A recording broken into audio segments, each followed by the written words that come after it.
now I'm going to get rid of my glasses because I don't want 2020 vision anymore. Time to go over the latest Anti-Flag album.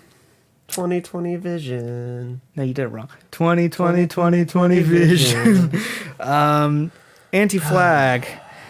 Pittsburgh punk rock band. Or would you classify them as punk rock band? Technically. Yeah. Here's how I view Anti-Flag. Anti-Flag is a band that I view kind of similarly to Rise Against. Now, you might recognize from our brief conversations, I actually kind of enjoy Rise Against, and here's why. Anti-Flag and Rise Against are Baby's first punk band.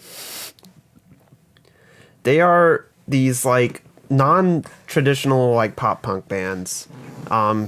Rise Against has never been pop punk. They've always kind of towed the line between melodic hardcore and I think a lot of their alternative. themes have been pop punk. Yeah. Especially their later albums. I Yeah. mean, But like musically, they've always kind of towed the line between melodic hardcore and just alternative rock. And then most of Anti-Flag has kind of been like melodic hardcore and then just kind of very bland, toned down, toothless punk music. And they're like basic punk catchiness that's not like pop punk catchiness. So like they're the band that you first listen to that's not a pop punk band. You're like, oh hey, punk music's a thing. And then so you kind of if you actually start appreciating punk, you move on from them. You find better bands. They will never remain your favorite punk band unless you just have zero interest in moving past them. So you can look back upon these bands and you appreciate them the way I appreciate Rise Against because they were Baby's first punk band. And then I moved on. and you're Big Baby. And I'm Big Baby. And I moved on. I found better punk bands, but I still have like that kind of nostalgic like appreciation for Rise Against. I don't have that for Anti-Flag because they weren't my first punk band. Because while I did hear them around the same time as Rise Against, here's the thing about Rise Against. Their vocalist doesn't suck. And they're not cliched as hell. Actually, I don't know. From Like the amount their of earlier albums. Yeah. Like their last couple albums, yeah. But like I wasn't Baby back then. That was adult Jonathan listening to like trying to re-listen to like an old nostalgic band. Like, wow, this is kind of shit. But like Anti-Flag's always kind of sucked. yeah. Like Rise Against, they have two like actual hardcore albums. Then they have Siren Song of the Counterculture, which is like a pretty fantastic melodic hardcore album. And then they have Suffering to Witness, which is like Baby's first punk album. And then they have the fucking Appeal to Reason, which is just shit. It's alternative rock. And then after that, they kind of went back to like Siren Song of the Counterculture, and they've kind of stuck in that frame ever since. Or not Siren Song, Suffering to Witness, and they've kind of stuck there ever since. Whereas Anti-Flag has gone from their first album, which is like this weird wannabe anarcho-punk album that sucks and like doesn't make a lot of sense sometimes, like what they're doing, because it sounds like they're trying to be like both Crass and Clash at the same time, despite the fact that those two bands didn't like each other. Can I ask you a question about anarcho-punk? Yeah. It's okay. So I'm not the most informed. I know some qualities of anarcho-punk, but is there any themes of anarcho-punk besides lyricism? Really? Yeah. So anarcho-punk is kind of this thing. It formed at the same time when like punk was transitioning from its original state to hardcore. And so it has like elements of hardcore punk while still elements of like the original punk movement, but it's also the movement that was most into experimentation. So you also have like the earliest stages of like noise punk coming out of it. And so it's kind of this, it has artistic qualities that are like apparent for all of them, but it's also notable for like the fact that it doesn't really give a shit about like traditional artistic like genre labels. But you have like bands like Crass have like hardcore mix of like experimentation. You have Flecks of Pink Indians, which is hardcore mix of noise and experimentation.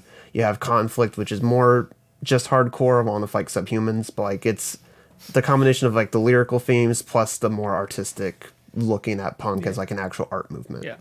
So like it wanted to be Anti-Flag I keep on seeing them defined as anarcho-punk. Yeah. And that's why I'm super confused, because So- it doesn't seem like their first album was like a wannabe anarcho-punk album, and it's pretty shit. There's like one decent track on there called Die for Your Government. But other than that, I can't listen to that album. all their other albums are pretty shit. I would say like their first album's probably their best one still. I'm really shit on Anti-Flag right now for a reason. One thing that's always bothered me is they want to call themselves like an anarcho-punk band and they take like influence from anarcho-punk bands, but then they are so fucking non-committal with their politics. Like you have a fucking band like Crass who has an album called Yes Sir I Will, which is a basically one single song that's 50 minutes long. It's all just a fucking angry, pissed off railing against like Margaret Thatcher and like British government. And then you have Anti-Flag, who are like, yeah, like people were just like, oh, is Anti-Flag anti-American? Like, no, we're not anti-American. Like, no, fuck you, be anti-America. You can't be anarcho-punk, which when their American anarcho-punk movie had a band called fucking Reagan Youth, where they're literally comparing Reagan to Nazis in their fucking name title, and be like, yeah, we don't want to be anti-American. And they even said we don't want to like directly reference any like living politicians or any like singular individuals. Their politics have always been, like, generally speaking, leftist, but super non-committal. And, like, never really taking a stand for something, just complaining about things. And it's just... That's this album. That's this album. That's this album. That's what I got out. I will say, however, as this whole rant where I've basically just called Anti-Flag shit a bunch, because they are shit. This album is one of the best albums they've done in a long time. Like, listening to the album they released, like, right before this and the series they've done since they got a major record label, this is probably their best since that major record label. That's been, like, 2 decades ago. This is their best album in decades. And that's sad, because this album still is kind of shit. It's not kind of shit. It is shit. So, being Forefront... And this is kind of just like not a huge statement because where we're at currently, but this is the worst thing I've heard this year, which makes it the worst thing I've heard this decade so far. Yep. This is the most toothless punk album that is so... But here's the thing, it has more edge than they've had in a long time. I don't have that context, I know. so I don't give a fuck. That's the crazy part. They're vocalists, because I know there's two. There's Chris 2 and then some like Justin fucker. It's such a fucking stupid name. Because there was another Chris. I know, I think it's stupid. Here's what I find hilarious, okay? Again, this is something that like a lot of like punk bands did. They gave themselves like fake names. They're like, oh, if you have like the Sex Pistols with Johnny Rotten and Sid Vicious as their fake names. You have Crass, where they would like do like Penny Rimbaud and like these references to like classical like figures and like political thinkers. And then there's like, I'm Chris 2. At least he's not Chris times 2. That's true. So Justin... Wait, is that a John times 2 disc? Fuck you. John times 2 is good. No, that was... shit. I was saying because at least he's not the better thing. Oh, Yeah. So Justin Sane and Chris 2 share vocal duties on this, and they're both terrible. One's distinctly worse. I don't know which one. I think it might be Justin. Because when he screams, he's a little bit better, and when he harmonizes with himself, it covers it up a little bit. But he is goddamn atrocious on this thing. Yeah. He sounds like he has like a sore throat, and I want to give him like a what is it? A Ricola. I want to give him like a Ricola and a Sprite. Yeah. Just to make sure, and then give him a vitamin C tablet, just to make sure he doesn't get sick. Yeah. Because he just sounds disgusting on here. His harmonies, again, make it up a bit, but a lot of this album, like production-wise, is just generic. Yeah. Like, that's the worst thing I can say. Like, literally, it's like... I can't believe I keep on bringing up this reference, but this is WWE theme music. Yeah. This is just WWE theme. Like, that's what I get. This shit's like shitty. It's pseudo kind of like post new metal type punk. It's that shitty area that punk, like all generic punk somehow like falls back into. It's this weird in-between place between melodic hardcore and pop punk. And like, it's that place that Rise Against like lives in, but have kind of like perfected at the same time. Like, they're still stuck in that shitty generic area, but like of all the generic bands, they're probably on top of it. Like, they've kind of mastered the element of just living in that shit and never trying to be anything else, not pretending they are anything else. You have like Bad Religion, which like unfortunately kind of created it, and then of course means they kind of got stuck in it and they've just kind of been wallowing in their filth for like ever now, it feels like. But then you have Anti-Flag, who like want to pretend they're so much better than that, and have tried so hard in the past to rise out of it, only to You could just, say rise against it. yeah, sure, and then like just to be dragged back in by their own mediocrity every time. So the politics on this are just the most basic. But here's again, this is the best our politics have been in a while. But here's the thing. They're just so flat. And Yeah. I've said this multiple times. Usually I say it for hip-hop albums. Yeah. Because usually with conscious rap, which is like uninteresting conscious rap, things can be important, but just because you say them doesn't make them interesting. Yeah. So like issues of like these Christian nationalists, they're bad. It's important, Yeah. but just because you say it doesn't make it interesting or important to the track. There's no nuance. That's what I'm Yeah. basically saying. Like, I don't get a sense of any personality. I just get like safe topics. Like this reminds me of like just a bunch of Democratic candidates just like talking, just trying to pick the safest answer imaginable. Like the Christian Nationalist song is basically this album's version of the racist song, the one I keep telling you about. Can you tell the audience about it? So the song "Racist" is from their last album, like American Fall, I think of those called. I don't give enough of a shit to actually remember the title of that album because it's bad. And like the song is called "Racists," and it's super fucking generic. And its basic point is like the idea of it is it's in theory a good song because it's about like recognizing like racist tendencies that you wouldn't immediately like call racist. That's a good idea in theory. Point out microaggressions, point out like the things that are like inherent to our society that are racist that we just don't think about as being racist anymore because we're just so used to them. However, what they point out are the things everybody fucking knows is racist, except for really fucking stupid people who would never listen to Anti-Flag anyways. So, like, you have things that's like, I know a black guy and he's very articulate. That's an actual lyric from the song. Like, yeah, that's the whole, like, my friend's black, I can't be a racist argument. We've heard that shit before. Like, that's a dumb argument. This is what would happen if the fucking white people from Get Out made a punk song. All right? I'm honestly amazed that I would have voted for Obama a third time if I could. Wasn't a fucking lyric in the song, to be honest. It's a bad song. It's super generic. It points out things that nobody listening to your, like, album is gonna like be like moved by because they're obviously gonna fucking know this shit already. It's a preaching to the choir type of thing. At least with like Crass, like they were trying to like actually get into like the finer points of like anarchy as a political movement and explaining this shit to people. This doesn't do that. All of their politics are gonna preach to the choir because nobody's gonna fucking listen to a band who call themselves Anti-Flag and always have a fucking upside down American flag in the background of all their goddamn shit, who isn't just gonna immediately just agree with whatever they're spouting because they don't challenge anything. They're not doing anything beyond basic liberalism. Yeah, some moments. Okay, a lot of this just blends together for me. It is just so boring. It is. The instrumentation's passable. Sometimes the hooks are passable. I could see this being like again like WWE pay-per-view theme song music. Yeah, because it's just so fucking generic and toothless. I think it's the track "Un-American" where they go for a more folky vibe.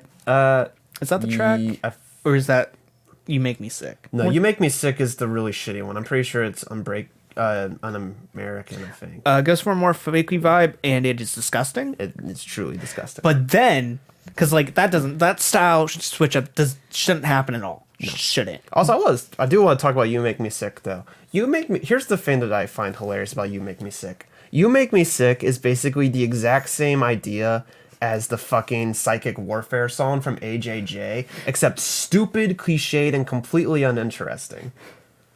Because like, whereas AJJ like has like a sense of humor about things, and it's like basically this like they're self-aware. Yeah, self-aware with like how they're like talking about just like hating Trump so much and wishing he would fucking die and just hoping to put out bad vibes enough to kill him. Their whole point is like, I don't like Trump and he makes me sick when I think about him. It's so I don't like Trump and it makes me sick. Like, it's the same basic idea but presented with no humor, no like self-awareness, no originality, and with the dumbest fucking most cliched thing I could think of, which is like, he makes me sick. Final track, Resistant Frequencies. It's a ska punk song. It's the best Fun song fact. on here. So we've talked about ska punk, and one thing I've repeatedly talked about is how much I fucking hate ska punk. Trevor loves ska punk. He Trevor loves his Trevor third loves ska generation punk. skas. He Yeah. loves his Less Than Jakes. He loves his Real Big Fish. I have been trying to get into ska punk a little bit more, and I've found some bands that actually really work for me. We've talked about before, Operation Ivy. Yeah. I still can't get into Real Big Fish at all. I was able to do like Mustard Container, Mustard Top, or something like that. It's don't like from know. the same vein, but like a little edgier. Like it's got a little bit more of like grit to it, and I can handle that a little bit. I still can't. Beyond their Take on Me cover, there's not a single Real Big Fish song I can listen to. That's a good cover. That's the best That's cover. a fucking great cover. Like, as much as I don't like Real Big Fish, like, fucking kudos on that cover. That's a fucking amazing cover. So, like, that's just my context going forward of just how I feel about ska punk. I don't like it, but I'm trying. I think it has a place. It has a place. I don't think it's all good. No, most of Yeah. it's shit. Like, I don't like it, but I'm fucking trying to like it a little bit more than I do.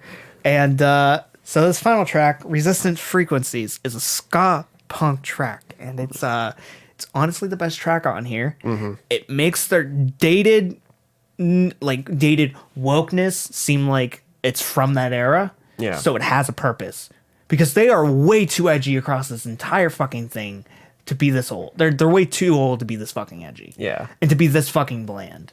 You think as you age, you would grow, you would have new thoughts, new profound ideas, and Anti-Flag just is thinking of shit I did when I was like 11. Hey, they do have a new idea. They're finally directly referencing a politician. Yeah. Oh yeah. The sampling of Trump at the beginning is fucking terrible. Yeah. It is. Oh my god. So like sometimes when you critique Trump, it is the best thing to do is be almost kind of like loose and lazy like him, Yeah. or else you're smearing shit on yourself because of the shit fight. Yeah. So like YG's Fuck Donald Trump is a great example of that. But like this is just like, it is just so shitty and so loose that I think it exactly represents Donald Trump. Not in a good way. Yeah. That it just doesn't know what the fuck it's talking about. Yeah. And it's so fucking in its own head. With no idea outside of any other context. Yeah, and here's the thing about this song. I didn't realize it until like my most recent listen to of that song, which is because was after the album I was listening to on the drive here, and then the album ended, and I was just stuck because I didn't want to grab my phone to like switch. And he's talking about like the idea of like, oh, back in my day we would just beat the shit out of like a protester, and that would have been the end of it. And I'm just like remembering all the facts that like the punk movement itself has always existed in this like state of protest.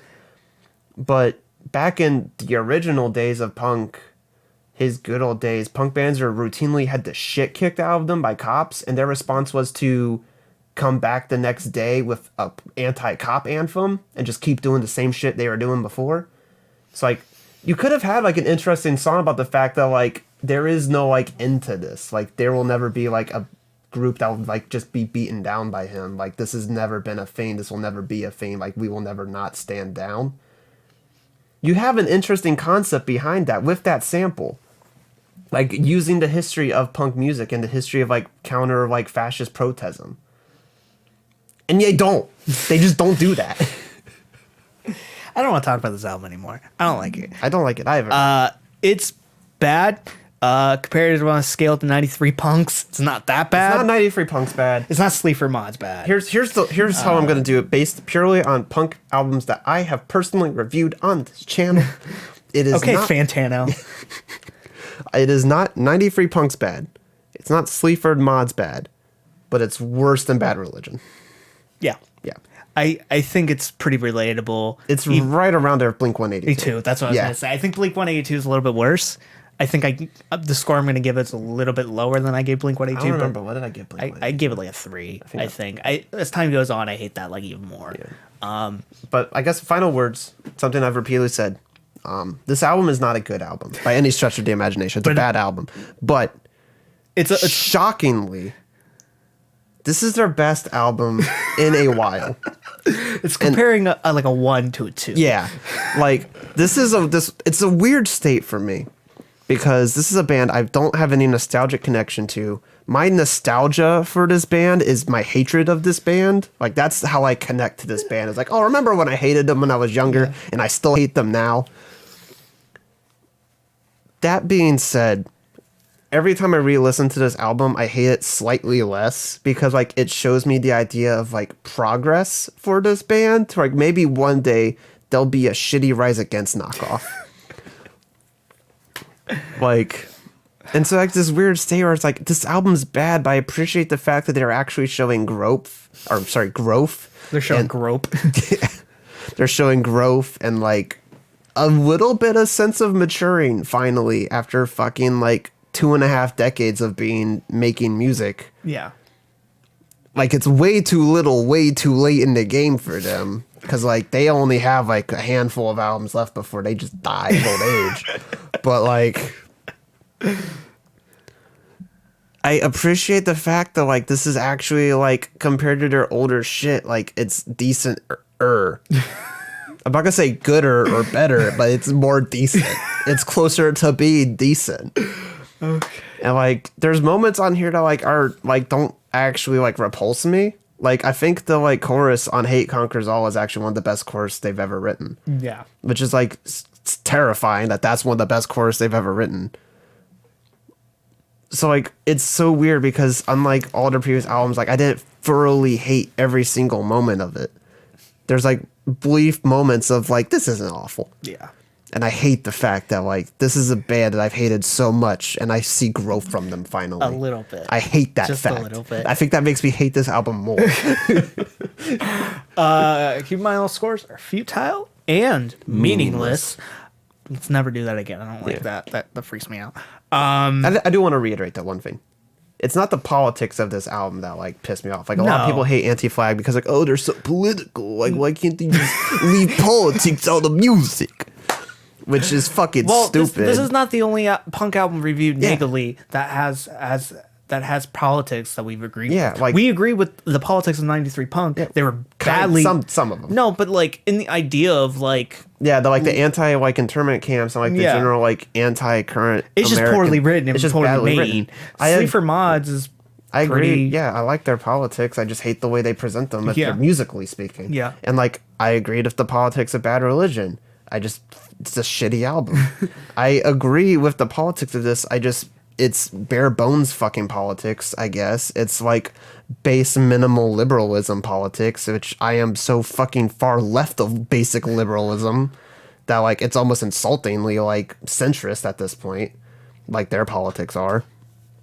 And so, like, I don't disagree with their politics. I don't disagree with the idea of politics being in music. My favorite punk band, my favorite band, period, is fucking Dead Kennedys. They had the controversial opinion that soup is food. It's good food, even. It's good food, yeah. But, like, and keep in mind, like, Dead Kennedys is, like, the first punk band to directly reference Reagan. Yeah. Like, politics in music is not something I have an issue with. I actually love it when there's, like, good politics in music. This is just not good politics and not good music. Well, it's not good politics. It's got not good representation nuance, of politics. Not good nuance or any character or ideas. It's just not good music. Keep in mind, all scores are futile and meaningless. Right now, this is it's a 2. It's a 2. It's a 2. I just want to say, because I feel like we've given a lot of negative reviews to, like, very leftist albums just because they're bad albums. No. But, like, at the same time, we also gave a really good review to Bad Breeding, who are just straight up an anarcho-punk band. And Idols, which are pretty leftist. Heavy Lungs. Heavy Lungs doesn't get super political that much, though. That's their fan of them. So, like, well, the politics of him actually being a blood brother to Joe Talbot. Yeah. A physical blood brother. Yeah. Well, I don't know how that happened. The Jehovah's Witnesses would not approve.